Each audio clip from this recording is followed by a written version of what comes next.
Anak-anak, pada video kali ini kita akan membahas tentang keunggulan dan keterbatasan antar ruang serta peran pelaku ekonomi.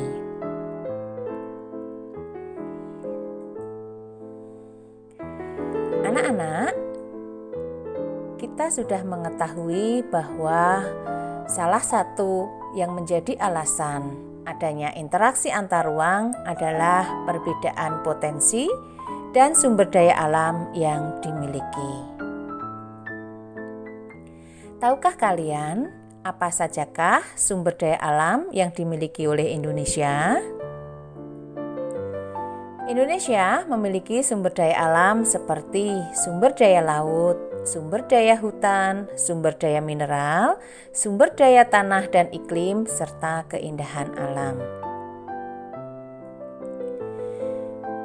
Sumber daya alam, hasil olahan dan persebarannya di wilayah Indonesia dapat kalian lihat pada peta berikut ini.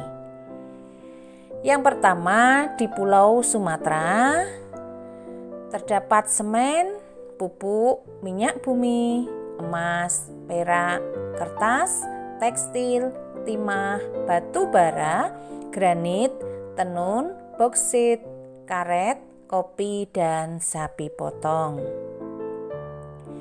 Sedangkan yang terdapat di Pulau Jawa antara lain pupuk, tekstil, kayu lapis, susu, teh, semen, beras, baja, pipa, batik, perkapalan, rokok, emas, perak, baterai, tembakau, cengkeh, kosmetik, dan garam. Nah, di Pulau Bali dan Nusa Tenggara, baik barat maupun timur, memiliki sumber daya alam dan hasil olahan seperti tenun, semen kupang, mangan, minyak cendana, emas, dan perak. Di Pulau Kalimantan merupakan penghasil boksit, minyak kelapa, intan, rotan, karet, minyak bumi, batu bara, biji besi, kayu lapis, gas alam cair, tenun, kristal, dan timah. Sedangkan di Pulau Sulawesi memiliki sumber daya alam dan hasil olahan berupa minyak kelapa, marmer, emas, mangan, gips, kayu, biji besi, nikel, mika, aspal, kapur, tembaga, dan tekstil. Di Kepulauan Maluku, penghasil emas, minyak bumi, minyak kayu putih, nikel, dan asbes. Bagaimana dengan Papua?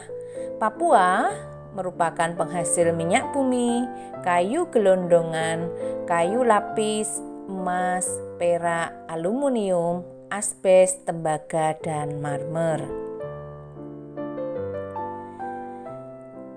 Anak-anak, setiap daerah memiliki sumber daya alam yang berbeda-beda karena faktor teknologi dan geografi.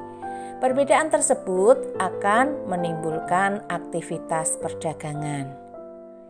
Aktivitas perdagangan tidak dapat dilepaskan dari produksi yang merupakan salah satu kegiatan ekonomi. Kegiatan ekonomi akan berjalan jika ada pelaku-pelaku ekonomi. Nah, tahukah anak-anak apakah yang dimaksud pelaku-pelaku ekonomi tersebut? Mari kita bahas pada video berikut ini. Nah, apakah yang dimaksud dengan pelaku ekonomi? Pelaku ekonomi adalah orang atau lembaga yang melakukan kegiatan ekonomi. Ada 4 jenis pelaku ekonomi, anak-anak. Yang pertama adalah rumah tangga konsumen atau rumah tangga keluarga.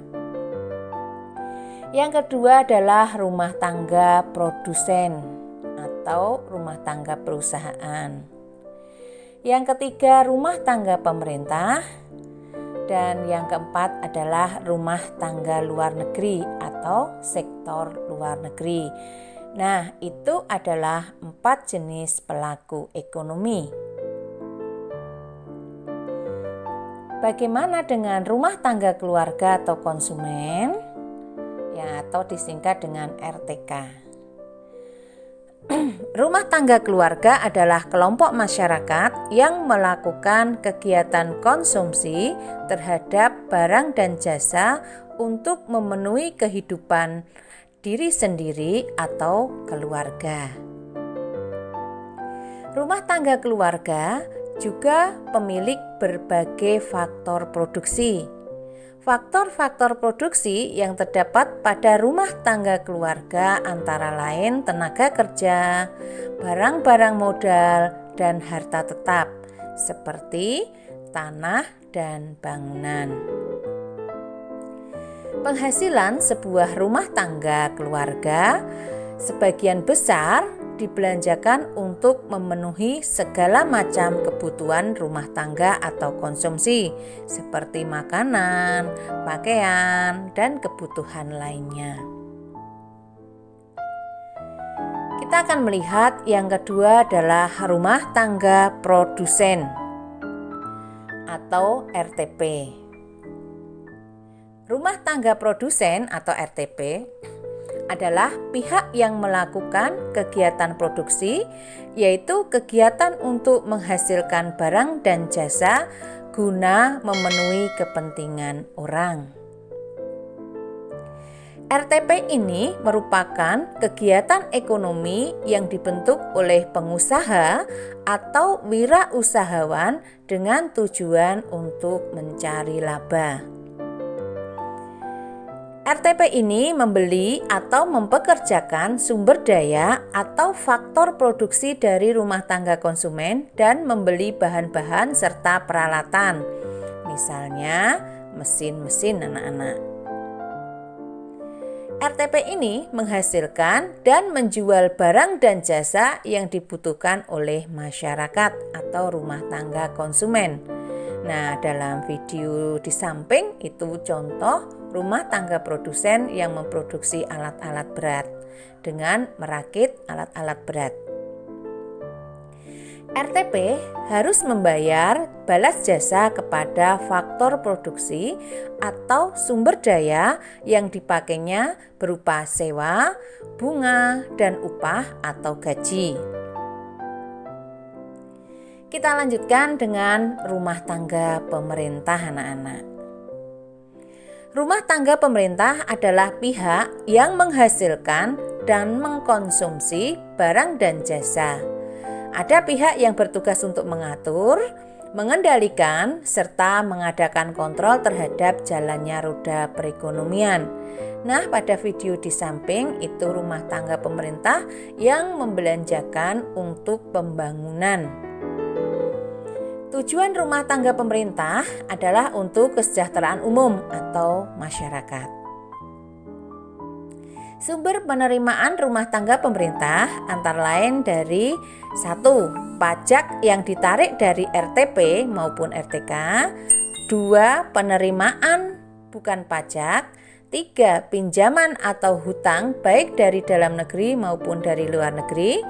4. Penciptaan uang. 5. Bantuan luar negeri.